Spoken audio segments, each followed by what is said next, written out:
Charles Leclerc's verdict on Ferrari's disappointing F1 season is only getting more bleak as it gets to the end, and he's even starting to sound worried for next year and beyond. Ferrari's taken a pounding for its performance and results this year from many commentators, including us, but it's a lot more significant when longtime driver and devoted Ferrariman Leclerc gets as pessimistic and blunt about what's going on.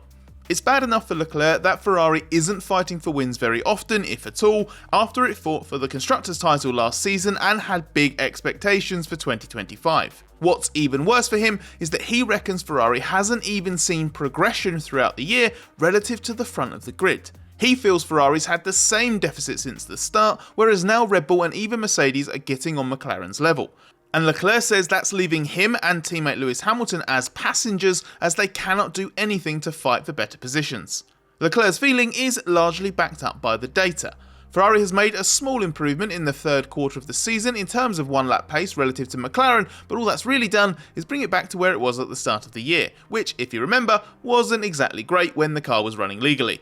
Given there have been major car upgrades through the year, some aimed at curing weaknesses supposedly hiding Ferrari's true potential, that shouldn't be a surprise. The fact it hasn't been able to get much closer than that is a big blow, and has clearly tested Leclerc's patience. If you take the last 4 races since the summer break, it looks even worse. The Red Bull surge Leclerc mentions is very clearly visible, and Mercedes has overachieved of late with a couple of more favourable races in Baku and of course its winning Singapore weekend, which Leclerc will be looking at and thinking, why can't that happen to me? Unsurprisingly, Ferrari's fairly distant gap in terms of pace has translated into poor form, although the results are even worse than that pace would suggest. A 5-race run without a podium includes Leclerc dropping out of win contention in Hungary before the summer break, where he'd overachieved against the mighty McLarens and worried afterwards he'd been cost his only real chance of a victory this year. Leclerc won't take any consolation for being proven right about that, given he's not gone on the podium since then, let alone fought for a win.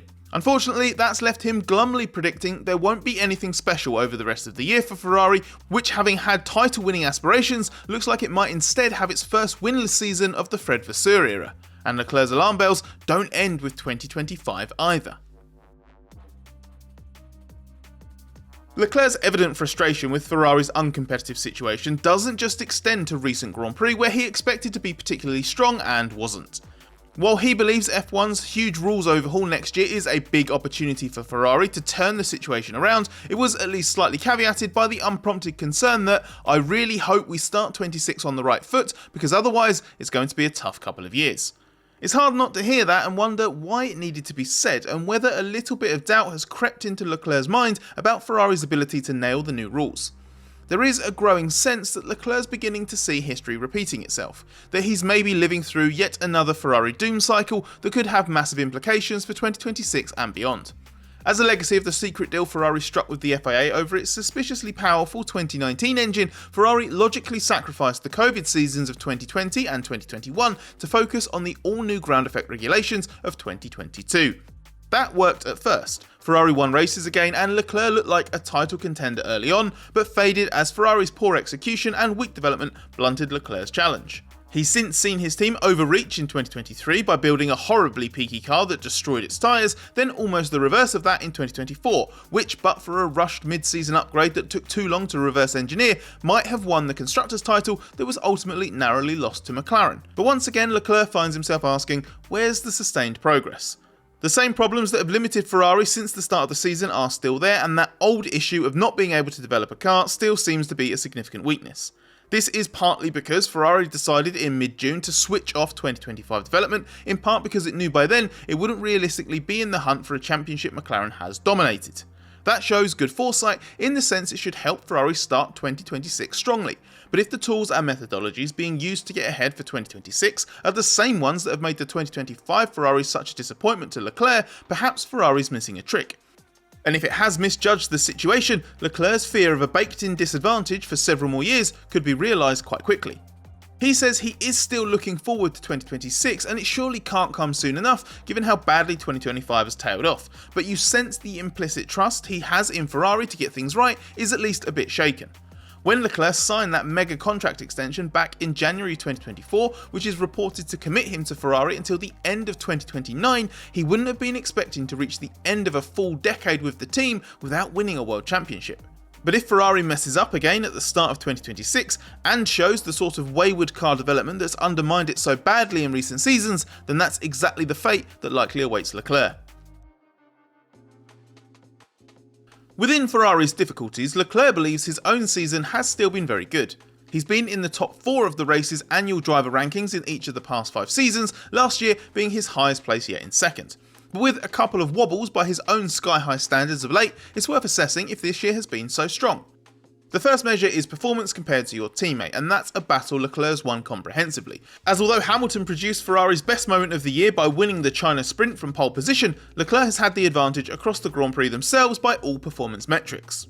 Hamilton's well-documented struggles adapting to Ferrari mean this is of limited value as a measure of Leclerc's form, but as Hamilton's performances have improved lately, Leclerc has still usually been the stronger driver. In terms of Leclerc himself, the story of the early part of the year was what he described as extreme setup experiments. This was a direction he decided on early in the year and worked on across several events, partly founded on mitigating understeer by making the car more unstable and tricky to drive. He first felt the benefits of this at round 3 in Japan, getting the most out of the car on his way to 4th. Leclerc also excelled in round 5 in Saudi Arabia by finishing 3rd, one of 2 occasions along with Spa where he was ranked top of our post-weekend driver rankings. Aside from crashing out of the Miami sprint before it even started while on his way to the grid in the wet, and 2 so-so opening weekends, the first half of the season was impressive. Round 13 at Silverstone was a low point, berating himself for underachieving in qualifying, then having a nightmare in the race after a gamble on slicks, colliding with old teammate Carlos Sainz on his way to a miserable 14th place. Leclerc soon picked up again with an outstanding 3rd at Spa. This was at a point in the season when Ferrari introduced rear suspension modifications that Leclerc long hoped would cure weaknesses in the car, and although the effect wasn't what was hoped for, Leclerc still did well personally. But it was in the most recent street events in Azerbaijan and Singapore, 2 tracks where he's historically excelled and that he describes as 2 of his favourites, that his season took a turn for the worse.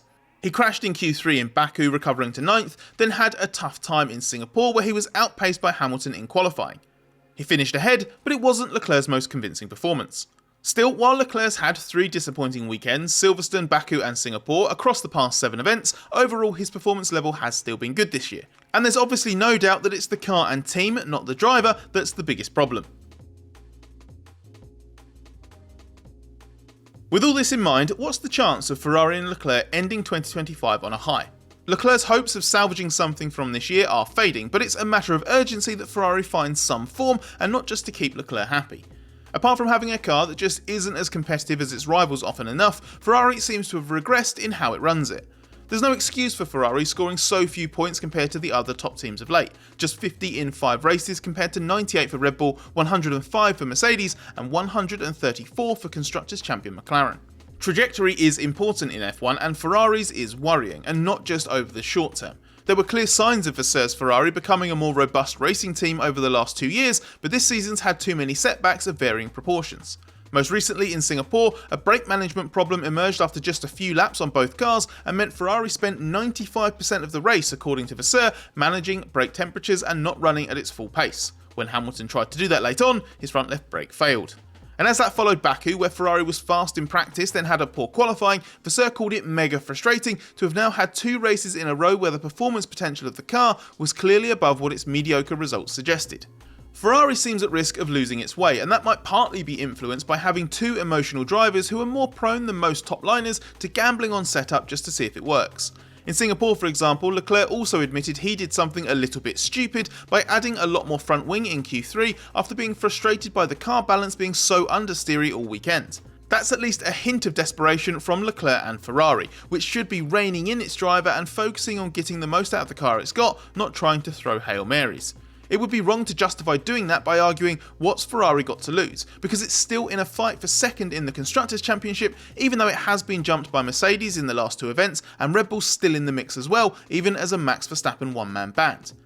Ending the year failing to get the most out of its car stands Ferrari in bad stead just as much as its underwhelming development, and it won't do much for restoring Leclerc's shaken confidence.